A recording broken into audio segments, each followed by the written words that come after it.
In this episode of Project 2JZ BRZ, Dove holds a water pump, and I ask them why they turned their trunk into a chicken coop.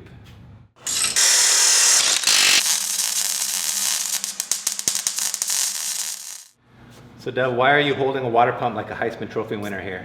Yeah. We have now located the radiator in the trunk, so we need to get the coolant from the engine in the front all the way to the back, remove the stock pump, and use this large electric water pump. It is a large electric water pump. Yeah.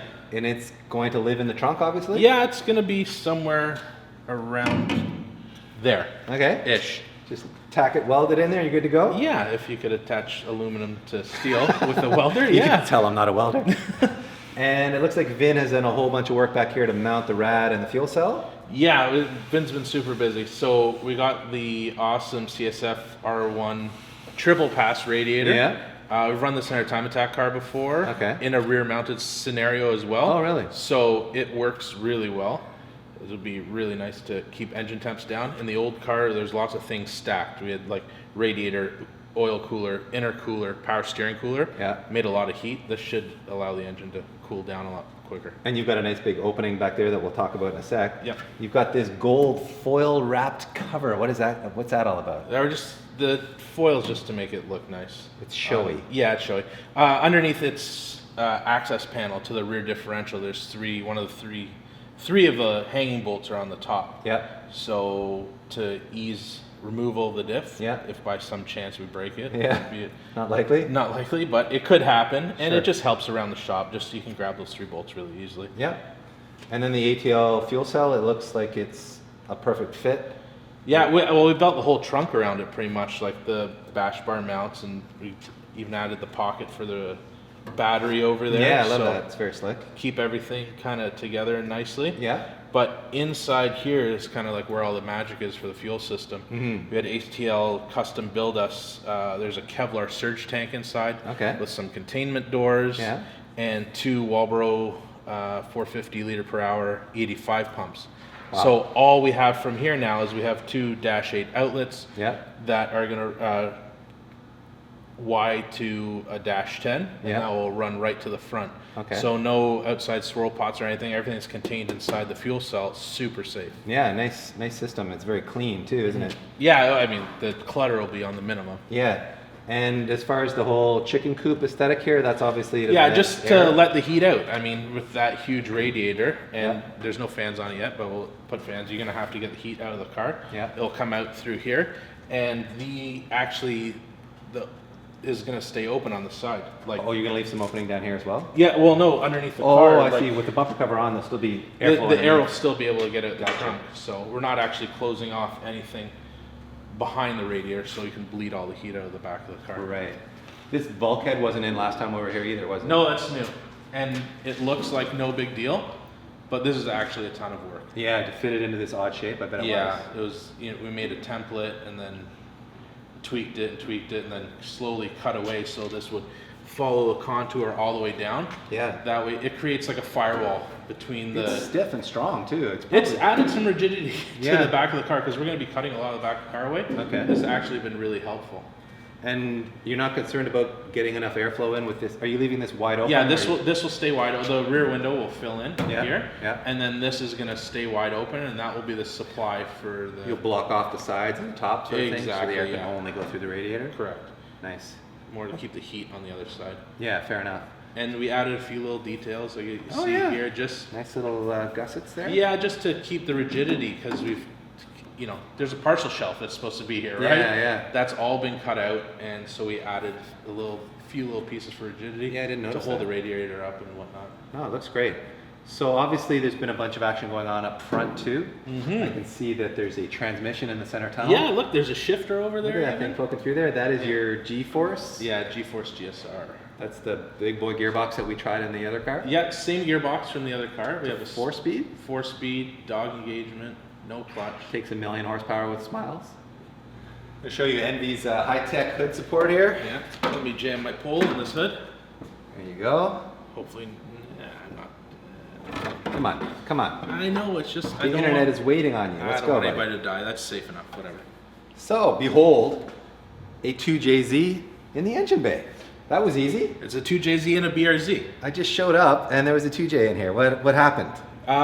We just took a good guess and threw it in the hole. Yeah. It's kind of sitting there. Did you put a level on it or anything?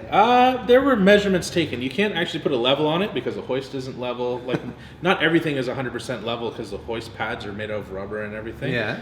But we took many measurements. Okay. So what was the process? You've obviously built custom mounts. You had to clearance the front lower rad support area. Tell me about the magic that happened here. Well, there was nothing on the front while we were doing it. So basically, we just took the engine and transmission straight out of the other car and just laid it in. Like literally put the oil pan on the subframe and just kind of saw where everything fit. Yanked it out, cut out a bunch of bracketry and stuff like you can see in the back corner, all this stuff. That's all been cut out for downpipe clearance. The transmission tunnel's been clearanced where the factory mounts were. Put it back in. That wasn't enough clearancing, took it back out. And it went in and out probably about 10 times. And then once we knew there was enough room for everything to work, we started shimming the engine up off the cross member? Cross member, sorry. That's okay. On that. So we could get the proper spacing from the cross member and the firewall. And then took measurements to make sure it's square and center inside the trans tunnel. Right, so you obviously it needs to be lined up with the whole drive line. Correct, yeah, it's got to be nice and straight. So once you got in that position, was it time to build the engine mounts? First we notched out the rad support? The rad support for a little bit extra clearance. And then it was just taking the flat stock, make the plate that goes up against the engine, and then build on from there. And it looks like you used a bushing in that circular piece on the lower there is a bushing in there, so it won't, rattle the whole car to pieces. Right. So it's not like a very small, it's a small bushing. This thing's not moving anywhere. You can push it each direction and it's not moving any direction. Fair enough. I can see she's a very tight to fit to the firewall. Did you actually have to recess it at all, or? We didn't hit the firewall in any way or notch it, just cut brackets out of the way. And that is as close as we could physically get it to the firewall without contact. Yeah, it looks like you barely fit a credit card in there. There's a figure of speech you use. I'm not going to use it right now. Let's not go there. It's a metric unit. Yeah, exactly. And up front, you've got this aluminum, what would we call this? It's somewhat phallic, isn't it? Why do you have an aluminum penis on the front of your TJ? It is now the water outlet. So the water pump normally mounts behind the timing cover. Okay. We machined up a flange and welded that pipe to it. Okay. And then when we get to the plumbing phase, there will be some piping that goes all the way back to the CSF radiator. Is that going to go on the outside of the car or through the inside? Underneath. It will be underneath the car. Okay. The water will go actually under the driver's seat. And up front, we've also got this gigantic Garrett intercooler core. Yeah, so that's that 1,000 horsepower core mounted up into position. We've added a couple other coolers to it for oil and power steering. Okay. So it's kind of like a modular unit. You can take that all out in one piece. Yeah, and you built your own end tanks for it? Yeah, built our own end tanks. There's no tops on them yet. Okay. Once we get the intercooler piping and Van Gen clamps and all that stuff. Intake and turbo pipes right here? Yeah, pretty much. I mean, there's nice short runs? Nice and short. Yeah, beautiful. And you've also built some structure in here to hang the headlights off of, hang the bumper off of. There's some other magic happening under here that we'll show you guys next episode. Yeah. In the meantime, we want to show you how much weight they're going to save with this new bell housing they got for their transmission. Dove's pretty excited to show off how much weight he saved with his new bell housing. The old one weighs how much? I don't know. Let's see. It's heavy. It's just like straight up metal. It is straight steel, welded to steel with steel. This is how you adapt the 2J to that GSR. Yep. Hold the iron and it weighs 24 pounds. 24 pounds. Now, I just picked up this. As you can see, it's really heavy. It is very light. Well, if Dave can hold it, then that means it's really light. Yeah. Made by RTS? Yeah, the guys from Rick from RTS put this together. Yeah. Cast aluminum. Beautiful. 2J to GSR adapter. Yeah. And it weighs 9 pounds. 9 pounds. And if you're good at math, you'd know that means that's a weight savings of 15 pounds, internet. Yeah. Ding, ding, ding. Which on a race car is significant. 15 pounds is serious. Yeah. I mean, there's some new weight rules, so the car may be a little bit light. Okay. But this will allow us, instead of keeping that weight up front, yeah, we can put it to the back. Yeah. We can move it around wherever we need it, which is really helpful. Put some weight over the drive wheels, never a bad thing. Mm-hmm. All right. And it's a nice piece. It is beautiful. It actually looks a lot stronger than that, even though it weighs 15 pounds less. Yeah, it just and also pulling the transmission out and everything, Yeah, fair enough. I guess that's a wrap for this update. What do you have for us next? Vibrant, a whole bunch of vibrant stuff. What are you doing with this whole bunch of vibrant stuff? All the plumbing in the car, fuel lines, coolant lines, intercooler piping, oil return lines for the turbo, oil feed lines for the turbo, every kind of fitting you could imagine. They're just gonna back the trailer up here, are they? 53 footer, they're bringing right in.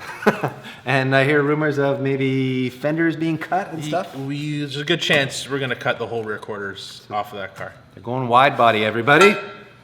Till next time, check us out on Shopify if you want to buy some of our swag. And don't forget to hit that subscribe button.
Dove's very excited about saving weight, at least when it comes to his bell housings. Oh, snap!